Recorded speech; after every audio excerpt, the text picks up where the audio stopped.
Good day. It's a wonderful day. We thank God for this day. God has given us life, and it's by His grace and mercy that we live. Welcome to the Case Consulting and Training Platform. Today, we're in day 16 of our reflection on marriage, relationship, and family. Yesterday was day 15. We talked about secrecy in marriage. And we said that keeping a secret is like a self-sabotage. You sabotage yourself because at the end of the day, the secret will haunt you. Secret will always out because the Bible tells us that there's nothing hidden under the sun. That the truth and nothing but the truth will always come out, for the truth shall prevail. We also make mention of the fact that secret can be a good thing in a marriage if you both agree. Because the Bible said when two agree, the power of agreement, you might have a secret in your marriage. Might be about your children. Because you know if that particular secret goes out, it will be the downfall of your family. And so you decide, you and your spouse, that this secret will not go out. So sometimes secrets are beneficial. But other cases, as we talked about yesterday, you have a secret, might be health secret, might be family secret, might be personal secret that you didn't tell your spouse before even he proposed to you, or just found out at the end of the day that might be you had children you did not tell him about. Might be that you have a disease, a terminal disease that you did not tell him, or a particular family secret that you did not release.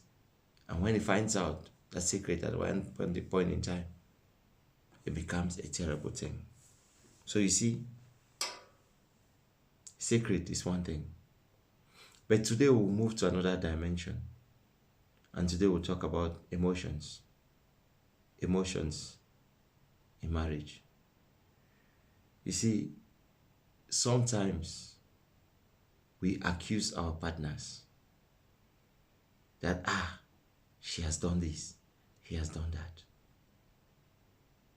But we forget to think of ourselves. Because emotions, it's a gift from God. And it's something that we need to know. God is the one that created emotions. So emotions embedded in our humanity. Just as our mind enables us to think, our will enables us to choose, our emotions enables us to respond. So most of our response comes with emotions. They are born out of emotions. You see, feelings are meant to be felt. Your feelings communicate your need and gives you the feedback of your current situation. It communicates your need, your feelings, and it gives you the feedback of your current situation. Now the problem is, how do you listen to your emotions? And how do you respond to your emotions? Because it gives you a feedback. How do you do that? The Bible says there are so many things that the Bible told us about our emotions. You see, in Proverbs 25, verse 28, the Bible says, a person without self-control is like a city with broken down walls. You see, In those days, cities were being protected with walls. It was a means of defense. So when the Bible uses something like this, we have to understand that they use it based on their times. So he compares it. He compares your self-control to that of a broken wall. Because when you lose your self-control, what happened? You are being attacked. That wall is already broken, so you are vulnerable to attack. Self-control is triggered by our emotions. Our emotions control the way we act.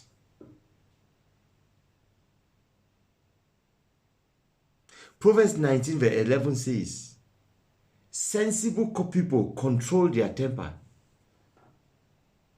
They earn respect by overlooking their wrongs. Sensible people, they control their temper. With temper, there's a lot of emotions attached to temper. Everything we do, emotions is involved. And to crown it all, the Bible says in James 1 verse 20, that for the anger of a man does not produce the righteousness of God. When you are angered, it doesn't produce the righteousness of God. Anger will only lead to destruction. And when there is strife,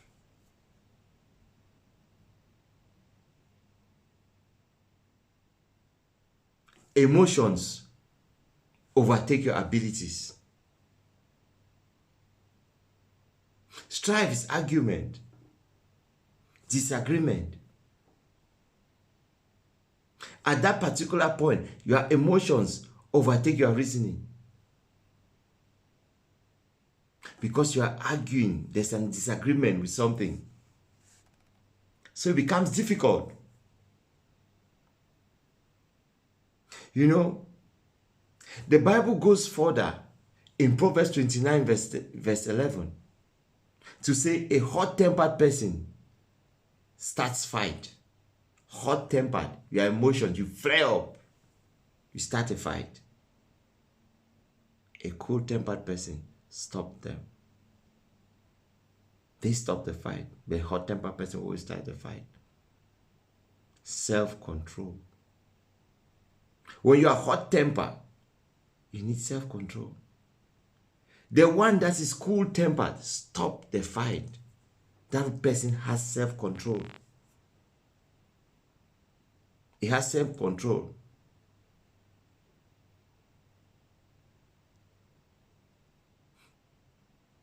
That is Proverbs 15 verse 18. A hot-tempered person starts a fight. A cold-tempered person stops them. Yes, it's Proverbs 15 verse 18. Proverbs 29 verse 11 says, a fool gives full vent to the spirit, but a wise man quietly holds it back. Are you a fool? Most of us have been controlled by emotions because our life is being championed by emotions. The ability for you to control that emotion is the ability and the capacity for you to solve problems.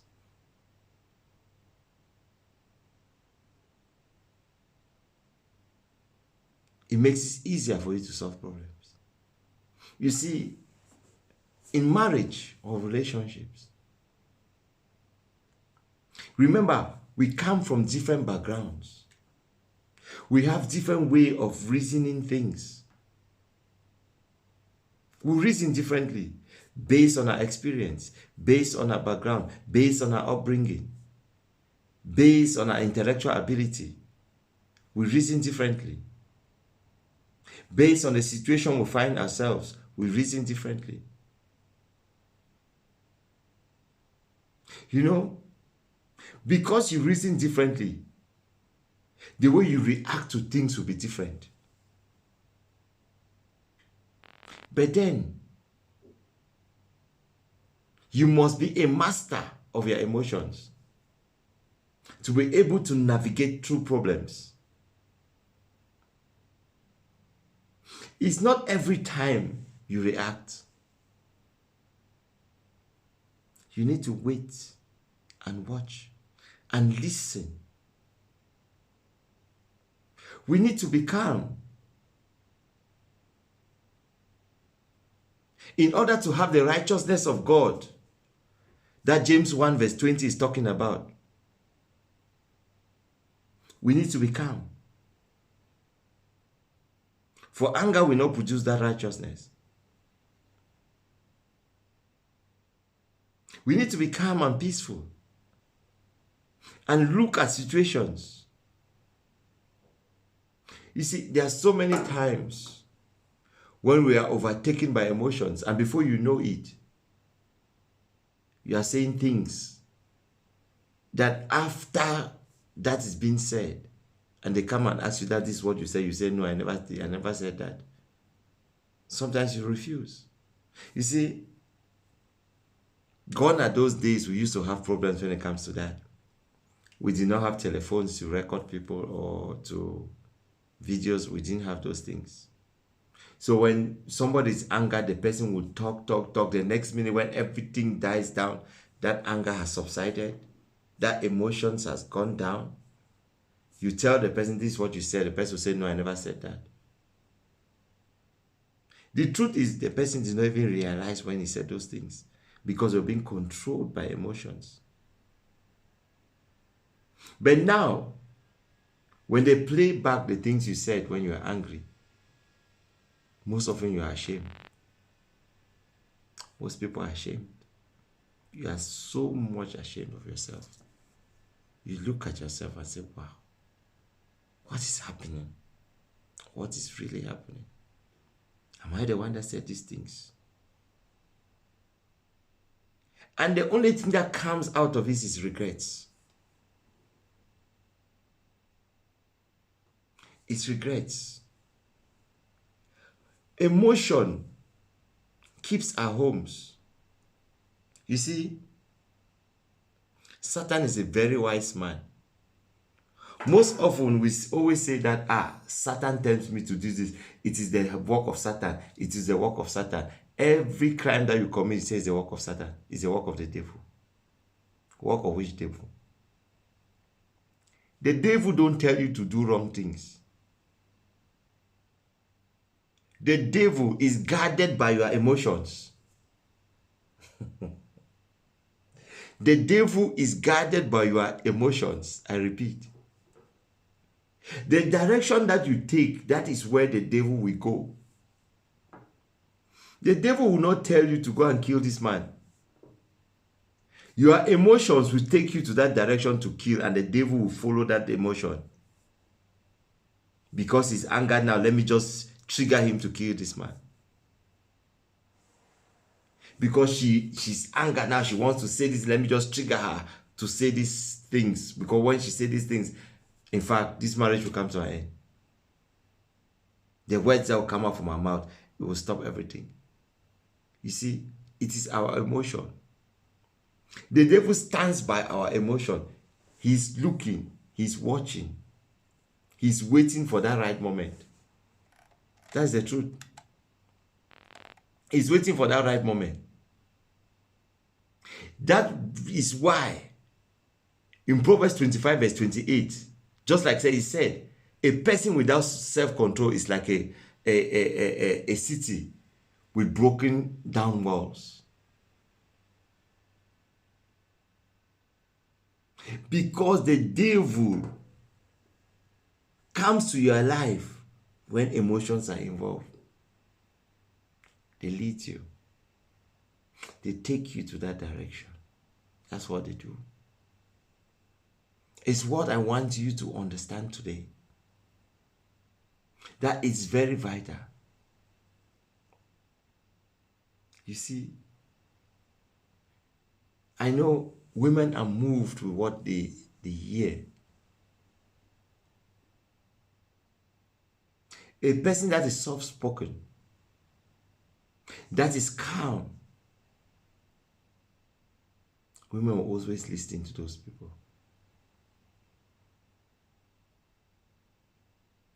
They will give them their ears. A woman that is soft-spoken, a man will give her ears, his ears. Will listen to that woman. No matter the time, no matter what she wants to say, that man will have that attention, that man will listen. Because those who are soft-spoken most often controls their emotions. It doesn't mean that they cannot be angered. They are angry at one time. But in that anger, they said, oh, at this time I will not say anything. Let me wait. And when everything cools down, then I will talk to my wife. Are you that hot-tempered person that just want to spring up and talk? Are you that person? Most of our actions are guided by our emotions.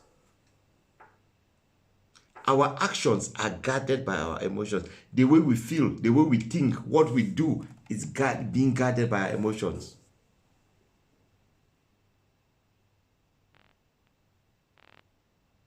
Remember, our emotions enables us to respond. Our emotions. The direction of our response is based on our emotions. The feelings that you have. Remember, it communicates your need. Your feeling communicates your need. And that feeling is the emotions that you have that makes you to communicate that need.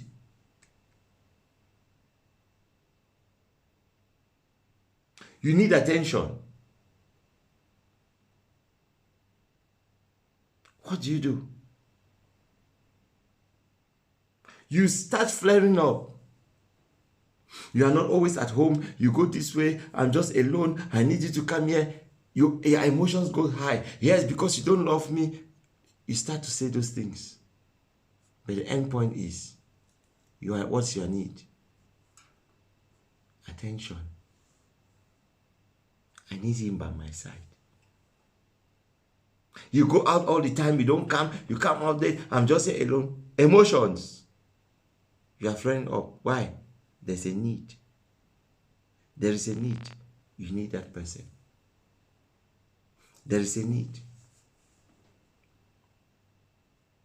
Our emotions communicate our need. When you are shouting, it's for a particular purpose. It's for a particular purpose. Everything that you say is for a reason. Even children, watch children. When they start to cry, it's a need. Their emotions. No, mom, you want to go somewhere, they hold you and they are shouting. Hold you, look at their actions, drag you, tears start running down, they start crying. What's their need? They need that attention. They need that affection. Sometimes a woman will nag every day. Ask that woman, why are you nagging? There is a need.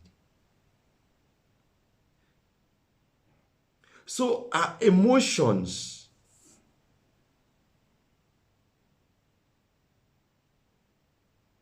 reveal our needs. So if you are sensitive enough as a wife or as a husband, and you see the reaction of your partner, you understand that there is a need. And if your partner, you will know it. Or you say, okay, mama, yes, please, let's talk. What's wrong, sweetheart? The way you respond, maybe their emotions has gone right up, flare, shouting, but the way you respond, fire cannot go with fire. There needs to be water to reduce that temperature.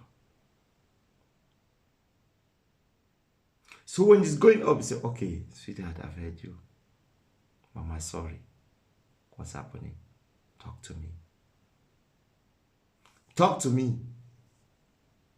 Now you are feeding the emotions. Talk to me, sweetheart, talk to me. You are feeding that emotions.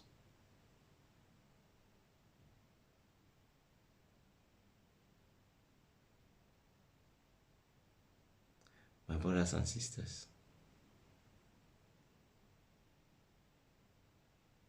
emotions lead to so many things. Even if you want to make love with your woman or with your man, you watch the reaction. Emotions will come, emotions will flare. You will see it. You will know the direction of what she wants or what you want. You see it. Let's not forget that we see these things and we know them.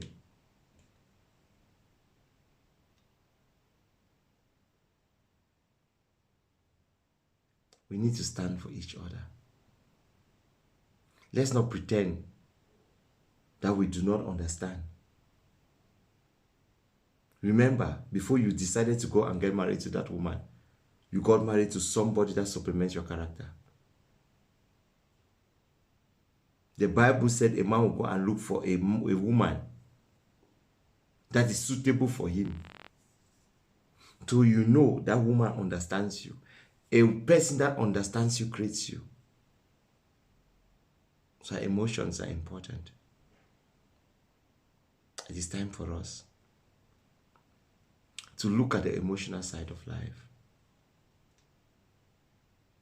and understand and respond to the emotions. Our response, which is our reaction, will keep us together. We shall become the greatest problem solvers in our homes just by understanding how to respond to our emotions, how to respond to someone's feeling, to the feeling of your partner. It's an assignment for us to work on. Reflect on it. You know your partner. Look at that situation, look at the scenario, reflect, and you will see solutions. The solution is in front of you. God has given you that solution. But it's left for you to see it. Follow the scriptures. Meditate on it. And God willing, things will change in your life. Thank you for being part of this program. Today is day 16. We shall end on day 21. We are moving.